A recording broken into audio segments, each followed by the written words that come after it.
Gravando. Ô, gente, então essa aqui é mais uma aula síncrona da nossa disciplina de tópicos especiais em econometria. Hoje a gente vai fazer duas coisas. Primeiro, o colega João Antônio vai fazer uma apresentação, porque deu um percalço ali e ele vai compensar uma primeira fase de trabalho e depois ele vai ingressar com os colegas do grupo lá que está trabalhando a equação de Miser a partir da base de dados da RAIS. Então ele vai compensar hoje fazendo uma apresentação do censo lá que a gente já combinou na aula passada. Aí na sequência, então, eu vou fazer um exercício par e passo aqui com vocês sobre regressão ordenada, para o bit ordenado e logit ordenado. Aí então o que eu vou fazer? Eu vou começar pegando o manual do Stata para esse tipo de regressão. Aí eu vou baixar, primeiro eu vou rodar no Stata e mostrar para vocês os resultados que dão no Stata. Depois eu vou baixar a base de dados para Excel e vou fazer o upload do Excel ali no Moodle para vocês poderem trabalhar par e passo comigo no Excel, para quem quiser, né? E aí, então, a gente vai reproduzir no Excel a regressão que o Stata faz. E, de novo, eu sempre acho mais didático fazer essas coisas, mostrar uma versão simples no Excel do que o Stata está fazendo, porque o Excel é visual, né? Então é mais fácil de compreender. Eu acredito nisso, pelo menos, então eu aplico isso aí nas aulas. Mas esse é o segundo momento. Então, João, a hora que você quiser, pode compartilhar a tua tela e toca a ficha aí, tá bom? Maravilha, professor. Deixa eu tentar compartilhar aqui com vocês, então. Tá. Uma guia específica. Aqui. Apareceu já por aí, pessoal? Tá carregando. Agora apareceu. Aí, Pronto. maravilha. Tá ótimo. Então, gente, muito prazer. Eu sou o João. O professor me deu essa oportunidade de falar um pouquinho para vocês aí sobre o censo, as abordagens tanto no Brasil quanto no mundo. A minha ideia é primeiro fazer um apanhado histórico, conforme o professor me orientou. Eu vou dar ali uma linha do tempo, mostrando como é que foi feito o censo no Brasil, e também respondendo as outras duas perguntas que o professor tinha me deixado, né? Que é a primeira pergunta era por que a gente tem dois questionários no censo, um longo e outro curto, e a outra é como é feito o censo em outros países, além do Brasil, né? Então, primeiro, vamos começar dos primórdios, né? Da onde que surgiu essa palavra? Da onde que surgiu o censo? Essa palavra ela foi conhecida aí depois da Roma Antiga, onde eles queriam saber ali quem que são os seus cidadãos, qual a sua profissão. E aí essa pesquisa era feita por um magistrado chamado de censor. Por isso que saiu esse nome aí, censo. Mas muito antes da palavra já existia essa prática aí. E o registro mais antigo que eu encontrei foi de um imperador chinês chamado Yao. O Yao, ele queria saber ali quantos súditos ele tinha para poder defender o seu território e quantos desses trabalhavam, né? Mas no Brasil, o primeiro censo ele acabou acontecendo só em 1872, já com Dom Pedro II. Lembrando que antes de 1872 houve outras contagens, né, desde o descobrimento ali até 72, mas eram contagens não oficiais, então não tinha muito registro disso. Então eu trouxe a linha do tempo para contar um pouquinho para vocês como que a gente chegou nesse censo de hoje. Tudo começa antes nos primórdios ali, antes mesmo de 846, quando descobriram, na verdade, ali o ouro em Minas Gerais, né? E começou a ter muita migração, principalmente de portugueses e espanhóis, e começou a sentir essa necessidade de contar ali como é que está a população. Mas isso só foi ocorrer, de fato, ali, a formalização disso, em 1846, quando decidiram botar ali uma cartada final que ia rolar essa contagem. E aí, só que para isso precisava de dinheiro, né? Não é barato, e até hoje não é barato um censo. Então, o dinheiro para isso foi liberado apenas em 1850. Lembrando que o Brasil era colônia ainda nessa época, né? Então, com o dinheiro liberado, o pessoal se programou para poder fazer esse censo em 1852. Só que aqui, em 1852, pessoal, teve um grande empecilho aí para o pessoal. O que foi? A lei Eusébio de Queiroz é uma lei que proibia o tráfico de escravos em território brasileiro Então, logo após sair essa lei, foi divulgado aí para o pessoal que haveria o censo, haveria essa contagem, o pessoal teria que responder qual é a profissão, quantas pessoas mora, quem é ex-escravo, quem é escravo, enfim, uma série de questionários. Só que, poxa, logo depois dessa lei, Eusébio de Queiroz, ficou aquele questionamento, né? E surgiu ali uma grande falácia que esse censo ele era, na verdade, para poder escravizar os analfabetos e pobres da época. Mais para frente, depois do censo ser realizado de fato, a gente vai ver que os analfabetos eram grande maioria, né? Então a gente entende por que teve essa revolta. E isso impossibilitou de vez de rolar o censo ali em 1852. Então ele foi adiado para 20 anos depois. Só depois de 20 anos que o pessoal conseguiu fazer de fato o censo. Então o primeiro censo do Brasil registrado foi em 1872. E aí, nesse censo, foi deixado um formulário ali com o chefe de cada família, na época tinha isso, né?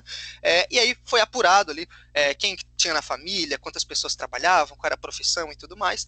E desse primeiro censo, o resultado foi que o Brasil tinha, em média, ali de 10 milhões de pessoas, 10 milhões de habitantes, onde desses 10 milhões, apenas 8,4 milhões eram pessoas livres. Então, 1,5 milhão de pessoas nessa época eram escravos.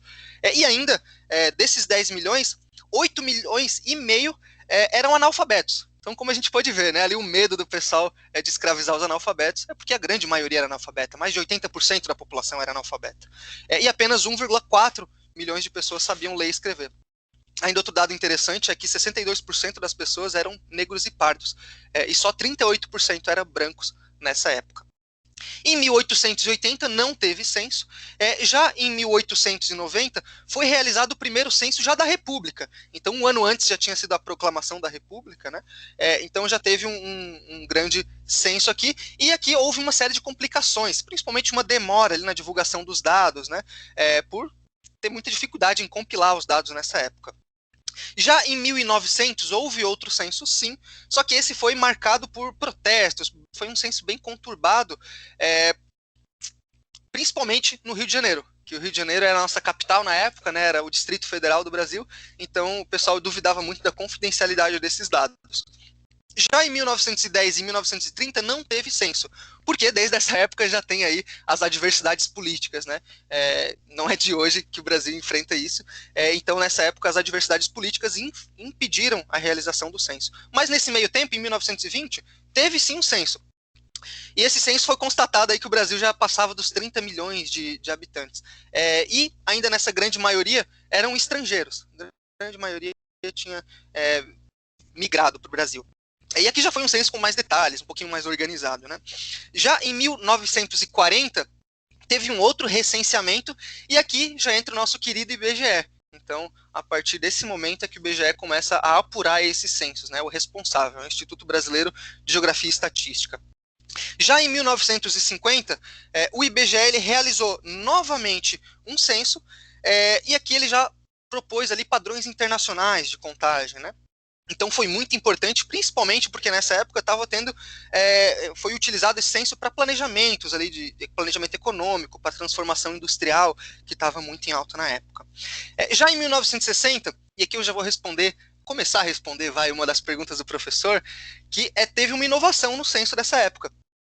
Porque não é de hoje que o censo ele é muito caro, né, gente? Até na última contagem, agora de 2021, foi orçado em torno de 2 bilhões de reais para fazer o censo. E naquela época não era diferente. É algo muito caro fazer essa pesquisa.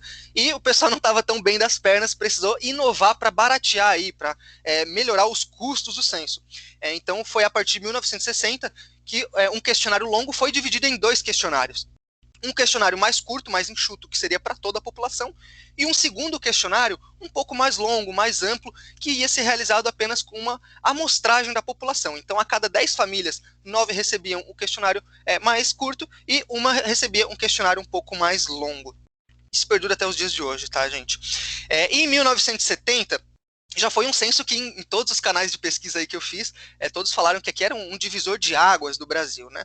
Por quê? Porque no censo de 1970 teve muita riqueza de detalhes. Então ele contribuiu muito para pesquisas institucionais e acadêmicas aí do nosso Brasil. Já em 1880 houve uma evolução ali, né, técnica nesse censo, né? Em 91 também houve outra evolução, mas aqui reparem que não é mais 10 anos, né? Aliás, eu esqueci de citar, gente, me perdoe. Depois ali da Constituição, aqui em meados de 1900, a gente foi enfim, definido que a cada 10 anos que seria feito o censo. Então aqui, veja que pulou um ano, né? Por quê? Porque em 1990 o Brasil enfrentava uma forte crise.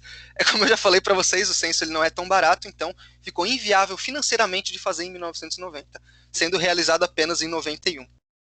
Já nos anos 2000, um pouquinho mais recente aí para o nosso século, houve uma revolução, uma reformulação, aliás, considerável no censo, e aqui foi marcado pelo começo do uso da tecnologia aí nessas pesquisas. E já em 2010, que é o último censo registrado aqui no Brasil, foi o 12º censo, se eu não me engano, aqui foi marcado porque ele teve uma revolução tecnológica da água para o vinho, né? Então saiu ali do papel, 100% foi eliminado ali do papel para meios tecnológicos. Então ficou esse modelo mais tecnológico, onde tinha ali aquele equipamentozinho do censo, né? Vocês já devem ter visto, é meio que um tablet ali, tijolão, e aqui tinha também GPS integrado, então o pessoal sabia da localização e tudo mais. Agora, em 2020, agora no ano passado, era para ter realizado um censo, porém, como todo mundo sabe, as adversidades por conta da pandemia impediu esse censo de acontecer. Então esse censo ele foi transferido para esse ano, então está previsto aí, o IBGE divulgou, inclusive, que em agosto começa o censo, mas aqui está tendo uma discussão bem conturbada, né? Porque ninguém sabe se vai estar tudo normal já em agosto ou não. Então, a princípio, está definido que vai acontecer em agosto, mas no fim ninguém sabe. Então temos aqui as perguntas que o professor trouxe, né? Uma que eu já dei um spoiler ali anteriormente. Então em 60 a gente teve essa revolução para 2 tipos de questionário, né? Onde um questionário ele é mais curto para aplicar em 90% dos domicílios, com perguntas gerais, um número menor de perguntas, e o outro que é apenas para 10% dos domicílios, que é para ser justamente uma amostra, né, uma amostragem, que tem perguntas mais detalhadas, enfim, um questionário bem maior aí para a gente ter mais dados para analisar. E agora sim, a outra pergunta que o professor tinha deixado, que é como que é feito o censo em outros países? Gente, na maioria dos países o censo ele é como no Brasil, a cada 10 anos, tá? Mas nem todos. Tem alguns que são a cada 5 anos, como por exemplo aqui o México, a Nova Zelândia, né? E ele é feito através de pesquisas presenciais, na sua grande maioria, mas também é feito por correios, telefone, internet, sempre pelos recenseadores. Recenseador é o nome aí do responsável por fazer o censo, né? Aquele camarada que vai bater na tua porta aí para fazer as perguntas. Então, a gente tem também questionários diferentes em cada país, né? Tem países que têm suas peculiaridades, questionários mais longos, como, por exemplo, aqui a Holanda e a Bélgica têm uma média de 147 perguntas no questionário deles, é bem longo mesmo. E tem outros questionários mais curtos, como, por exemplo, os Estados Unidos, ali a China, e esses questionários são posteriormente complementados por outras pesquisas aí que rolam nesses países. Mas teve uma descoberta da minha parte aqui, que eu fiquei muito satisfeito, que o Brasil, gente, ele é referência em censo, tá? Ele é referência nas pesquisas, e o IBGE também é uma referência mundial, tá? Ele é uma referência por conta da dificuldade geográfica que a gente tem no nosso país, né? É um território muito amplo, muito longo, tem diferentes culturas, né? Acaba sendo um pouco mais complexo a acessibilidade aí dos recenseadores a toda a população brasileira. Então ele é referência mundial, inclusive o IBGE prestou meio que um papel de consultoria ali com países da ONU para ajudar países a fazer as pesquisas, principalmente por meios eletrônicos. Então, basicamente, esse é o cenário que a gente tem hoje. Ele foi cancelado aí no último ano por conta da pandemia. Tem tudo para acontecer aí agora em 2021, mas também nada concreto, né? O IBGE já divulgou que vai rolar, mas a gente sabe aí que está uma discussão bem afrontosa em cima desse tema. Então, basicamente, era isso que eu tinha para trazer para vocês hoje, gente. Um pouquinho da história do nosso censo. Deixa eu parar de compartilhar aqui. Muito legal, João. Ficou bem legal. Gostei. Ficou bem dinâmico ali. Parabéns. Você respondeu todos os pontos ali e não foi um negócio moroso, sonolento, não. Bem legal. Valeu, professor. Rapaz, eu vi a notícia que eles estavam fazendo, vê se tu viu alguma coisa também sobre isso, estavam fazendo o concurso, né, para os recenseadores. E isso abriu? Abriu, quem quiser se candidatar aí, tá aberto. Aí. Se não me engano, é R$1.800 aí para quem quiser. 10 dias, tá? 10 dias de trabalho, R$1.800. Não é uma graninha. Já fechou ali. Pá, será? Já fechou. Mas também não sei se com esse negócio de pandemia vai ter. De repente o cara vai fazer censo por Skype também, sei lá. Aí, quem é o corajoso de casa em casa aí para pegar essa pesquisa, né? Pois é. Antes da vacina. Mas legal, gostei. Parabéns aí, tá? Muito legal. Obrigado. Tá, eu vou começar a minha parte agora aqui, então. Deixa eu compartilhar a tela aqui. Compartilhar a tela. Vou compartilhar esta tela aqui. Muito bem. Então, na sequência aqui de coisas, de vídeos que eu ainda não falei, eu não falei de regressões quando a variável dependente é ordenada. Ordenada é quando você vai sei lá, na Riachuelo. Aí, saindo da Riachuelo, você vai ter os bonequinhos lá dizendo, marque aqui o botãozinho, como é que você gostou. É um bonequinho sorrindo, que você mais ou menos, e um bonequinho triste ou brabo que você não gostou do atendimento. E aí, então, você está interessado em modelar a probabilidade de uma pessoa marcar determinado bonequinho em face de características dela, ou características da loja, ou características do vendedor que atendeu, e por aí vai. Você quer entender isso. Então, se for o cara da Riachuelo, e o pesquisador da Riachuelo, você está interessado em entender como melhora a satisfação dos clientes. Então, você está interessado em mexer as pessoas sempre para o bonequinho mais felizinho. Então, você está querendo entender essas coisas, tá? Então, vou começar com esse Y ordenado. Então, no Stata, o Stata 13, que é o Stata que vocês têm. Na realidade, nesse computador aqui eu já desinstalei o 13. Eu vou ter que abrir o 16, mas essas não vai fazer diferença porque essas regressões servem também. Então, no Stata, você vai aqui em Statistics aqui, e aí você vai ver resultados de ordem. E as primeiras duas regressões que tem o logit ordenado e o probit ordenado. Então, eu vou começar pelo probit ordenado, porque ele dá menos trabalho de escrever do que o logit ordenado, tá? E aí, então, o que eu vou fazer? Eu vou abrir um manual do Stata e aí aqui o logit, porque o probit, que é o nome do código lá do Stata, regression em Stata aqui. Aí vão abrir o PDF que tem o manual do comando aqui. Aí o manual do PDF do comando. Aí ele vai te dar uma explicação rápida aqui. Eu vou abrir um Paintbrush para tentar explicar aqui de uma maneira mais simples qual é a lógica da regressão. Então, a lógica da regressão é o seguinte, vamos pegar o exemplo da Riachuelo. Você vai ter um bonequinho aqui, um bonequinho triste, você vai ter um bonequinho aqui normal e você vai ter um bonequinho aqui contente, tá? Aí, então, o que acontece? Você tem a probabilidade para a pessoa marcar o bonequinho triste, o bonequinho normal e o bonequinho contente. Então, você vai imaginar que existe uma variável que é chamada variável latente, que você vai chamar de um X bolinha, ou X estrelinha. Os livros normalmente colocam um asterisco aqui em cima, tá? E aí, então, você está interessado em saber categorias. Esse X estrelinha é como se fosse uma escala de satisfação da pessoa. E aí, então, vou ter pontos de corte. Se você tiver 3 categorias, você tem 2 pontos de corte, porque a lógica é a seguinte, se o X estrelo, o nível de satisfação da pessoa é baixo, ela marca o bonequinho triste. Baixo, o que é baixo? Baixo é o X estrela dela ser abaixo de um ponto de corte C1. Se o nível de satisfação da pessoa está entre um C1 e um C2, se o X estrela dela está entre um C1 e um C2, então ela vai botar o bonequinho normal.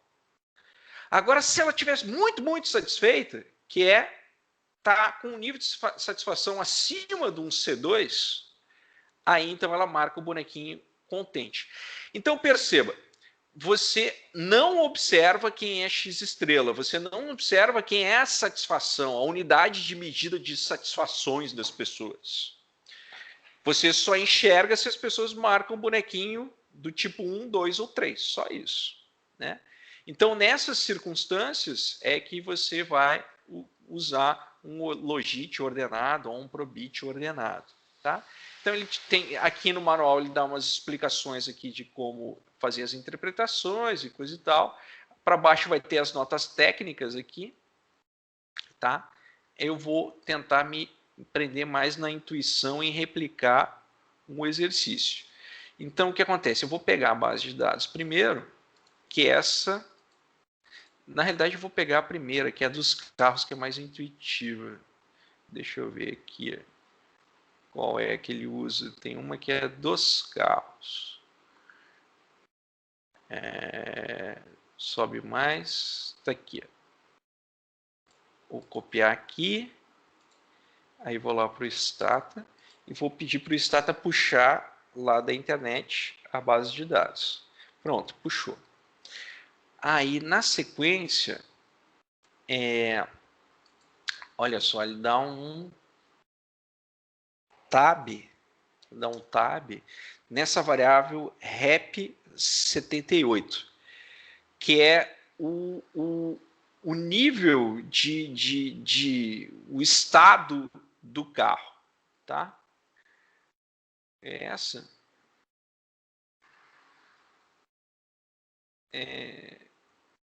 Eu tinha pegado o Ologit, porque no Ologit Regression eu acho que está melhor a base de dados que tem lá, só um pouquinho.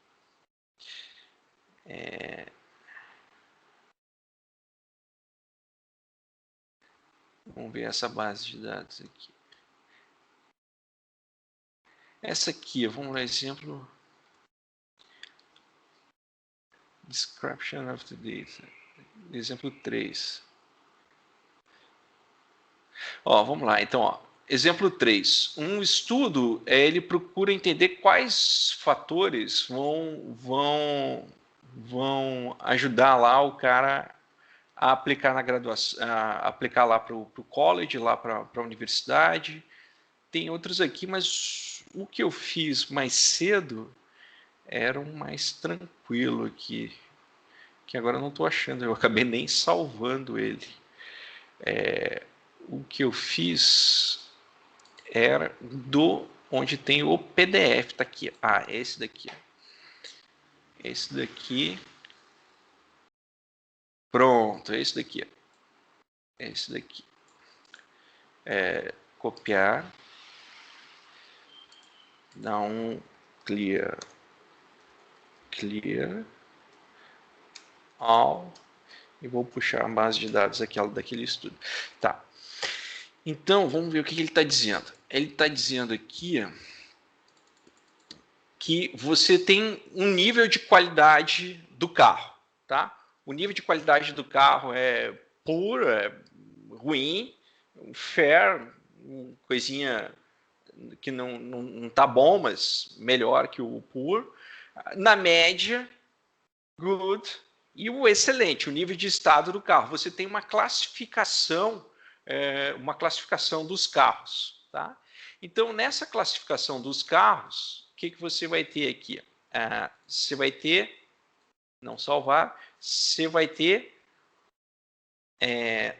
tab, qual é a variável que ele está usando? Tab rep77. Rep. Aqui. Deixa eu aumentar essa fonte aqui. Vou colocar uma fonte 16, tá? Então, você tem 66 observações de carros, 3 carros receberam a classificação que está muito ruim, um pouco melhor que muito ruim, na média, bom, excelente. Então, você tem 5 classificações. 1, 2, 3, 4 e 5, tá? E aí você tem uma variável latente aqui, ó, que é um Q estrela. Vamos pensar que é a qualidade do carro. Você não observa Q estrela, você não observa a qualidade do carro. Você só observa se o cara ganhou uma classificação 1, 2, 3, 4 ou 5. Então, quantos pontos de corte você vai ter aqui? Ó? Você vai ter 4 pontos de corte. Então, se a qualidade do carro for muito baixa, ou seja, se for menor que um C1, ele vai ter a qualidade pura. Se a qualidade do carro estiver entre C1 e C2, ele vai ter a qualidade fair. Se ele tiver com a qualidade entre C2 e C3, ele vai ter a qualidade na média. Se ele tiver entre C3 e C4, ele vai ter a qualidade good. E se ele tiver com o carimbo 5, significa que a qualidade dele está acima do C4. Então, o exercício que ele se propõe a fazer aqui no manual é o seguinte, ó, qual é a probabilidade do carro se encaixar em cada uma dessas categorias, só vendo se a fabricação dele é doméstica ou estrangeira, tá? Então, vamos lá. Eu vou, para facilitar, eu vou deixar na base de dados só as duas variáveis que ele trabalha, só o REP e o fato de ser estrangeiro ou não. Está aqui. Dei um keep para manter só essas duas, está aqui. Então, vamos botar aqui, ó, vamos botar um O pro bit, REP 77, explicando se o cara é estrangeiro. Tá? Ele vai rodar aqui. Aí ele rodou. Então, o que acontece? Quando ele rodou, você tem cada uma dos pontos de corte. Está vendo que eles têm 4 pontos de corte. Então, esse primeiro ponto de corte é menos 0,50. Esse cara aqui é menos 1,50. Depois o outro cara é menos 0,59. Depois o outro cara é 0,57. Depois o outro cara é 0,84. Né? Então, você tem aqueles pontos de corte e você tem o controle que é se é carro estrangeiro ou não é carro estrangeiro, é uma dummy, tá? Então, perceba que essas probabilidades, elas dependem da classificação e dependem do carro estrangeiro. Então, se tu quiser fazer estudos de efeito marginal, você vai ter que pensar isso posteriormente. No primeiro momento, você tem que estimar esses valores, tá? Então, vamos replicar isso daqui ó, no Excel. Para você, primeiro, eu quero que vocês entendam de onde saem esses valores, tá? Entendam como é que ele calcula essas coisas. Então, eu vou dar um exportar. Vou exportar as bases de dados aqui. Ó. A base de dados vai ser todas as variáveis. Eu vou salvar como um Excel normal. Vou colocar na área de trabalho e vou chamar isso aqui de data 22/03. Pronto. E salvar o nome das variáveis na primeira linha. Pronto. Beleza. Então, o que acontece? Agora eu vou lá no Moodle, vou habilitar a edição do Moodle. Vou habilitar a edição do Moodle, habilitou a edição do Moodle e eu vou colocar essa planilha de Excel que eu fiz agora, eu vou colocar para vocês acompanharem. Então, eu vou colocar nessa caixinha do Y de contagem. Tá? Então, aqui, ordenada, aliás, está aqui, a fazer. Pronto. Então, agora, se vocês clicarem ali, ó, ele já vai estar, a base de dados já vai estar lá. Deixa eu editar isso aqui e vou tirar esse a fazer, porque eu estou fazendo agora. Tá aqui. Então, eu vou tirar isso daqui. e está a base de dados ali. Então, a partir de agora, vocês podem me acompanhar. Pode baixar ali, desativar a edição, pode abrir o Excel. Pode abrir o Excel. Meu Excel está abrindo aqui. Está abrindo o Excel.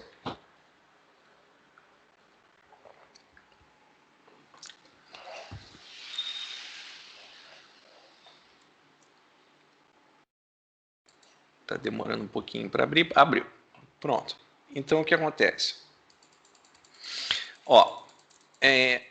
Então, você tem essas duas variáveis. A nossa variável dependente aqui, né? Eu vou chamar isso aqui do y e eu vou chamar isso aqui de x, que é a variável explicativa, tá?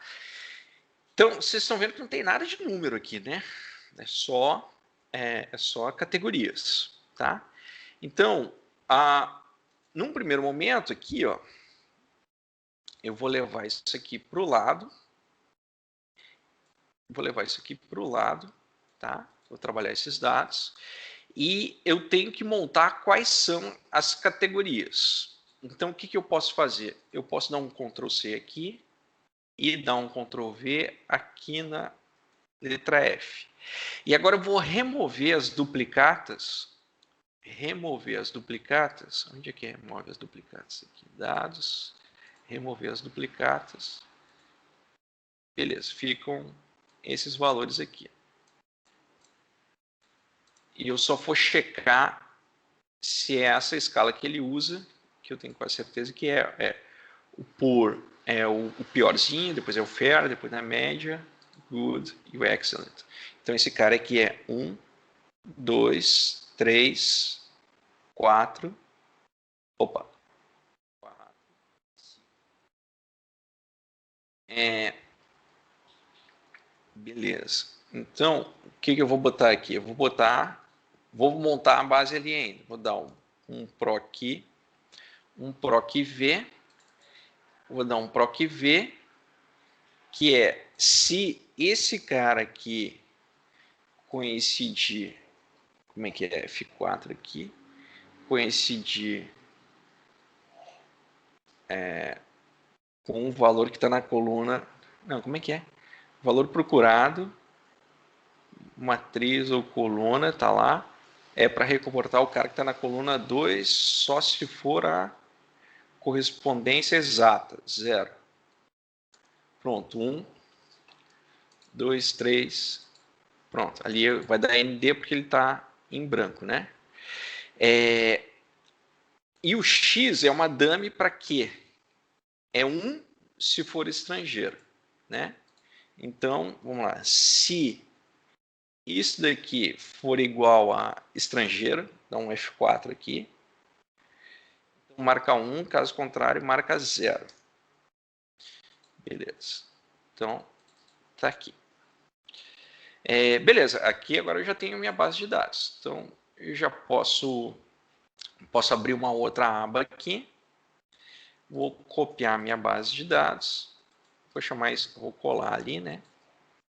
Colar especial, dados, colar especial só os valores. Vou chamar isso aqui de... Dá mais um zoom. Dá mais um zoom. Agora eu tenho que tirar esses ND aí, que são missings, né? Que são carros que não tiveram, posso classificar aqui, classificar pelo Y. Eles não tiveram marcação de qualidade, né? Quantos são? São 8 carros que não tiveram deslocar para a esquerda, pode ser. 8 carros que não tiveram classificação. Então, a gente tem 66 observações. 66 observações. Só checar aqui, ó, 66 observações. Bateu certinho. Vou inserir umas linhas aqui, ó. Quantas linhas eu vou precisar?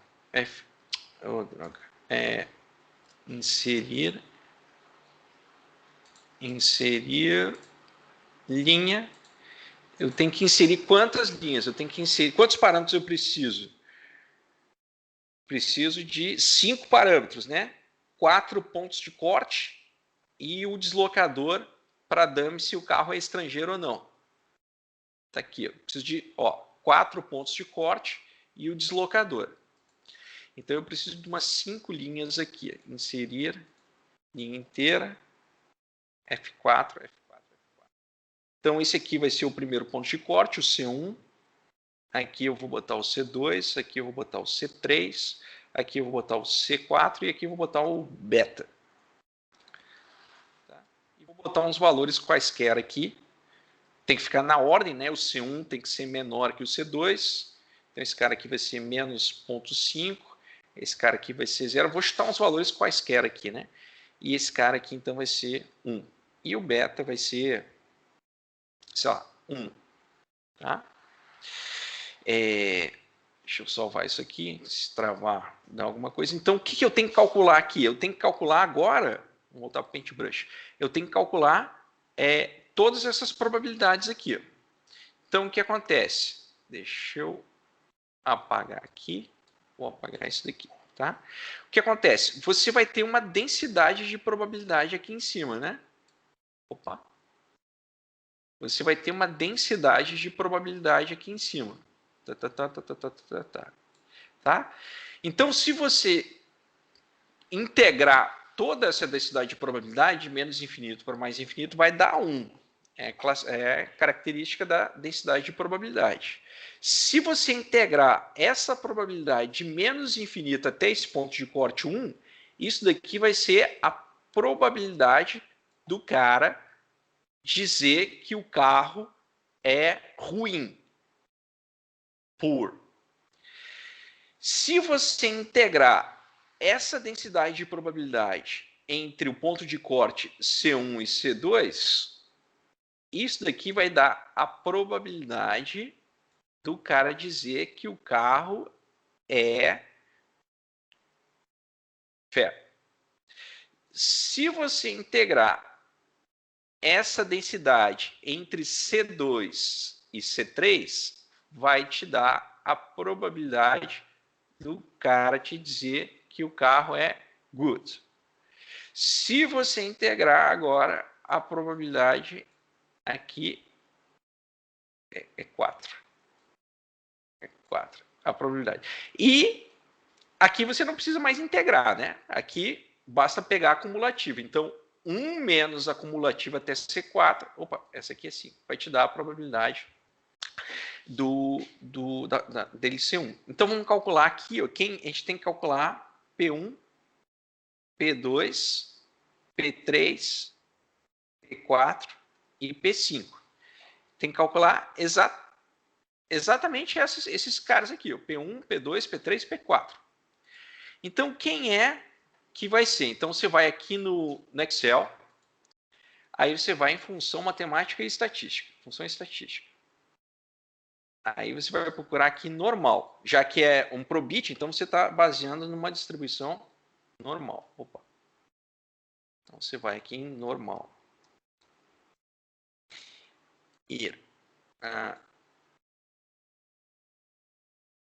Deu uma travada. Opa. Que houve aqui? Tá aqui, normal. Ó, essa função de compatibilidade dist normal. Dist normal P. Esta função está disponível de contabilidade. Retorna a função cumulativa de uma normal padrão. É isso que a gente está procurando. Só deixa eu ver se não tem mais nenhuma outra. Não, é essa mesmo. Dist normal P. Não. Então é dist. Retorna a distribuição normal padrão. Aqui, exatamente. Então, o que acontece? Então, o probit ele vai partir do pressuposto que aqueles distúrbios são normais.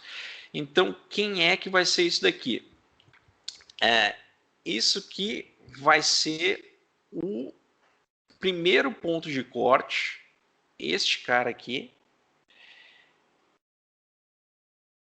F4, vai ter que ficar travado. Este cara aqui, F4 travado, mais o beta, que é o deslocador dele, função F4, ele vai ficar travado, vezes a dummy, que tem que ficar travada só na coluna. Só na coluna, para a gente poder arrastar para o lado, né? Aí você tem que dizer para ele que você está querendo a acumulativa, que vai te dar a densidade de probabilidade de menos infinito até o ponto C1. Então você vai ter aqui a verdadeiro 1 é a distribuição cumulativa. Pronto. Então aqui, ó, o que o ponto 15 está dizendo? O ponto 15 está dizendo aqui, se o ponto de corte for, o C1 for menos 1, e o beta do carro estrangeiro for 1, então, sob a hipótese de que Q estrela é normalmente distribuído, a probabilidade de alguém dizer que o carro é puro, se alguém classificar ele lá na revista, ou bater o carimbo lá que é puro, ele é de 15%. Tá? Vamos na próxima. Então, olha aqui. Agora, quem é o P2? O P2, você vai ter que tirar, se tu fizer só a conta, essa conta aqui, ó, de este norme PN, aqui vai te dar a acumulativa até o ponto C3. Então, aquela fórmula, ela está te dando P1 mais P2. Você está integrando de menos infinito até C2. Aqui, ó. Então, quem é que vai ser esse cara? Daqui você vai ter que descontar a P1. Então vai dar 14%, porque 15% já deu aqui, ó. 14% é integral até a P1, né? Agora aqui, ó, quem é que vai ser? Agora aqui, ó, você vai ter, até você tem que tirar isso daqui, tem que ir arrumando a fórmula, né? Então, ó, acumulativa até C3. Então, esse ponto 5, ele está te dando a integral de menos infinito até o ponto C3, sob essas hipóteses aqui, né? Mas para você pegar quem é P3, você tem que pegar essa acumulativa e descontar de P1 e P2. Então, você tem que pegar isso daqui, menos P1, menos o P2. Vamos para a próxima. A próxima, vamos descontar isso daqui. Para essa hipótese aqui, ó, você vai pegar esse daqui, e aí, mesma lógica, você tem que descontar a P1, tem que descontar a P2 e tem que descontar a P3. E quem é que vai ser a P5? A P5 vai ser simplesmente um complemento, né? Por isso você já calculou P1, P2, P3, P4, e você sabe que é a integral de menos infinito a mais infinito de uma variável qualquer, integral de uma função de densidade de probabilidade, tem que dar 1 por construção. Então, esse cara aqui vai ser 1 menos C1 menos C2 menos C3 menos C4. Né? Então, isso aqui vai ter que dar 1. Agora, você pode calcular para todos os casos. Todos os casos aqui. Então, só checar aqui se está dando para todos os casos. Todos os pontos de corte ali. Tá? Muito bem. Então, o que acontece? Se você mudar o ponto de corte aqui, ó, de menos 1 para menos 2, ó, vai mudar toda aquela estrutura de probabilidades ali. Né? Se mudar esse cara aqui para 2, vai mudar lá. Você vai mudar os pontos de corte. Então, na mesma lógica da aula que eu gravei de máxima verossimilhança, então, agora a gente vai construir a função de máxima verossimilhança em conformidade com o vídeo que eu gravei e postei. Cadê? Aqui, ó. Princípio da máxima verossimilhança e pseudo R2. Aqui eu já expliquei do porquê que a gente vai fazer esse procedimento aqui agora. Então, o que acontece é que aqui agora a gente vai ter a probabilidade de fato do caso, que é o seguinte, ó. Se aqui, ó, for 1, então você tem que reportar essa probabilidade. Se esse cara aqui for 2, então você tem que reportar essa probabilidade aqui. Agora, se esse cara aqui for 3, então você tem que reportar essa probabilidade aqui. Agora, se esse cara aqui for 4, então você tem que reportar essa probabilidade aqui. Em qualquer outro caso, você reporta a probabilidade 5. E agora você tem que fechar os parênteses, fecha parênteses, fecha parênteses. Bom, como esse cara é do tipo 1, essa probabilidade tem que ser A.2 direitinho lá. Mas, ó, se ele for do tipo 1, mas é um carro estrangeiro, a probabilidade aumenta. Então ela muda, dependendo do caso. Né? Aqui você vai ter que colocar o ln do P, porque, de novo, para maximizar a verossimilhança, você não vai fazer o produto, vai tirar o logaritmo, porque vai cair numa soma, aquele negócio do teorema do máximo, já expliquei lá no vídeo aquilo ali também. Então, você vai calcular o logaritmo deste elemento aqui, e então você vai calcular quem é a log likelihood, que vai ser a soma de todos os logaritmos das probabilidades. Está aqui, ó. Nesse caso aqui, para esses parâmetros, deu menos 144. Olha qual é a verdadeira. É menos 85. Então, vocês têm que lembrar, eu também coloco isso lá no vídeo, né, que o P é sempre um número entre 0 e 1. Então, o que acontece? Qual é o maior valor que pode atingir a função de verossimilhança? É 0. Porque é logaritmo natural de um número que está entre 0 e 1, ele vem sempre do menos infinito, e o maior valor que ele atinge é 0. Então, menos 144 não é um valor de máxima verossimilhança, porque a gente sabe que dá para chegar mais próximo de 0, dá para chegar em menos 85. Então, o que acontece? Você pede para o Excel aqui, ó, através do solver, para ele maximizar, ó, vai maximizar a função de verossimilhança, alterando quais células? Alterando estas células aqui, e pede para ele resolver. O que foi que eu fiz de errado?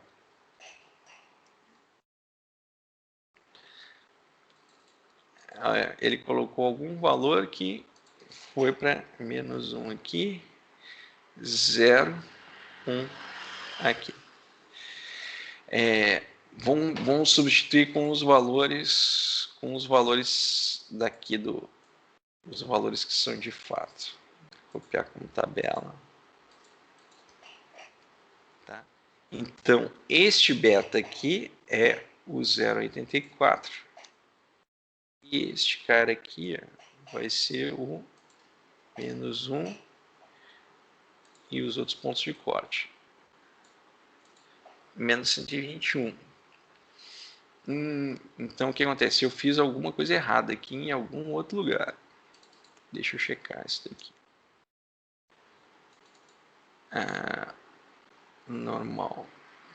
Cumulativa.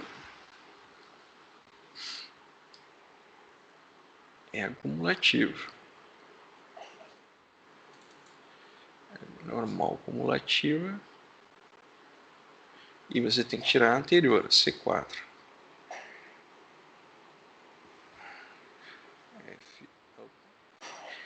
F2. Você tem que tirar as duas anteriores. Ué, o que eu fiz? Deixa eu abrir o que eu fiz um pouco mais cedo. O que eu fiz um pouco mais cedo deu certo. Olha aqui, o que eu fiz um pouco mais cedo deu certo. que eu fiz de diferente aqui? Tá aqui é normal. Tá como tá lá.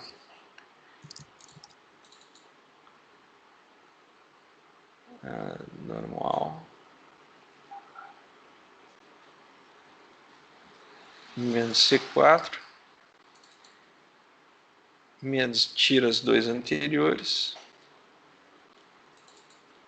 Tira os dois, três. Eu não estou vendo nenhuma diferença. E 1 menos 2. Ah. Tá, eu devo ter errado na forma do si, então.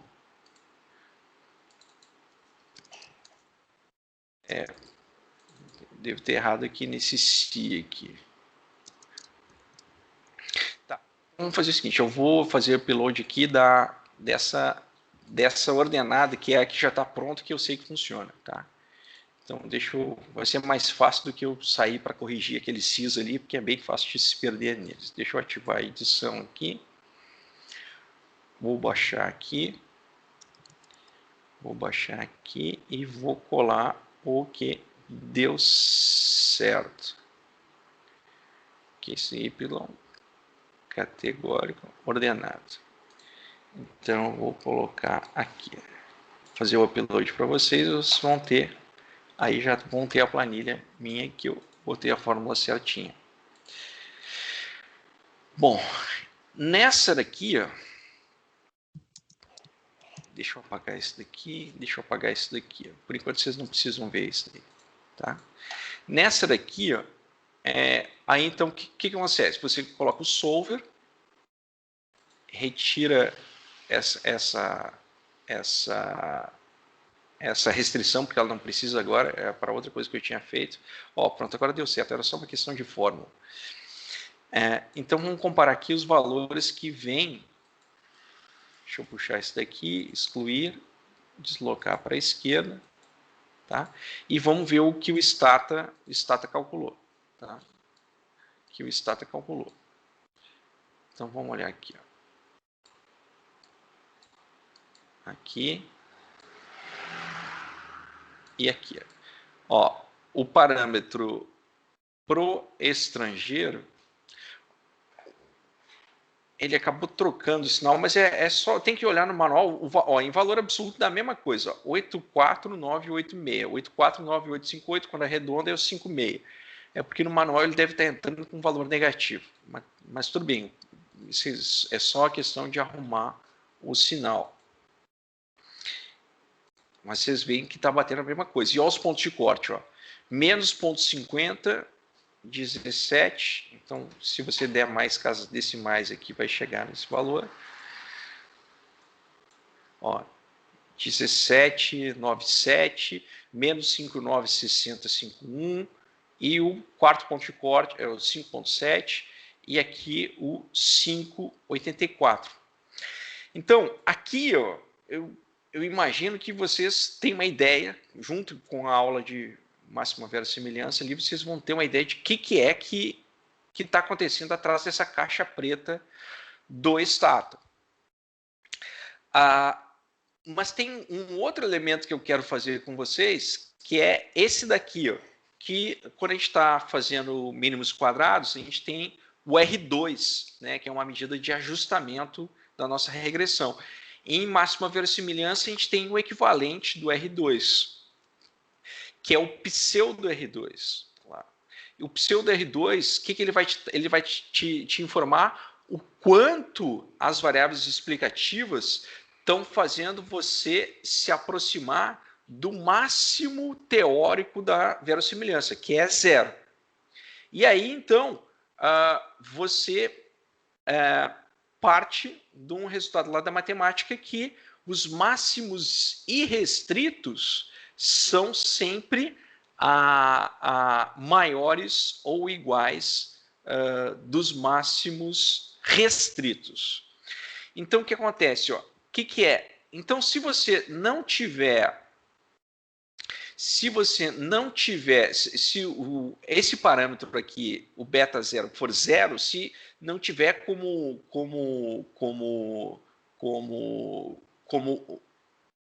a variável explicativa ser estrangeiro ou não ser estrangeiro, ajudar a explicar as probabilidades do cara classificar o carro como ruim, bom, médio, etc., você pode colocar um 0 aqui. Esse cara não contribui com nada. E aí, então, você faz dados, solver, só que você muda aqui, você vai mudar, são só esses pontos de corte aqui. Né? E aí, então, quanto que você vai ter nesse caso? Pede para ele maximizar só mexendo aquelas variáveis ali. Ó, então, você vai chegar em 0,89. Aí, então, salva esse cara aqui do lado. Salva esse cara aqui do lado. Opa. Salva esse cara. Copiar, Ctrl C, colar especial. Colar especial, valores. Então, esse aqui, o menos 89,89551, é a máxima verossimilhança que a gente consegue encontrar com essa base de dados, sob a hipótese de que o fato do carro ser estrangeiro ou não ajuda em nada em classificar a probabilidade do carro ser bom, ruim, excelente, por aí vai. Agora, se a gente for estimar, considerando a possibilidade do carro ser estrangeiro ou não, ele tem uma classificação melhor ou pior, a gente vai utilizar essa informação aqui. Ó. Vai utilizar essa informação. Ó. E aí, então, o que acontece? Esse modelo ele é irrestrito, porque a gente não cravou o beta como 0, a gente deixou o beta variar. Então, ó, a máxima verossimilhança ela é maior, porque o máximo é 0, né? Então, menos 85 é maior do que 89. Então, tem uma formulazinha de ganho, que é isso, como os números são negativos, lembra que o R2 é 1 menos, como é que é? Soma dos quadrados dos resíduos dividido por soma dos quadrados explicados. Aqui a lógica é muito parecida. Isso aqui vai ser 1 menos o soma dos quadrados que foram explicados por esse daqui, né? Ó, 0,47486. E aqui você chega no menos 0,4... Cadê?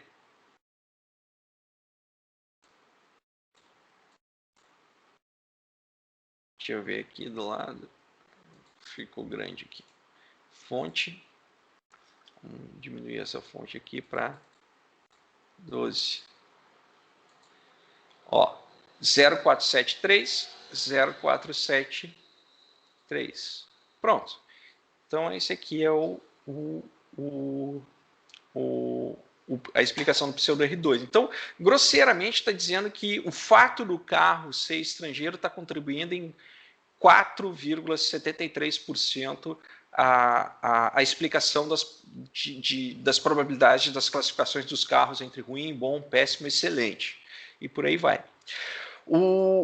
Então, se alguém quiser fazer como exercício o Logit, o Logit vai na mesma lógica, só que as fórmulas são mais complicadas aqui.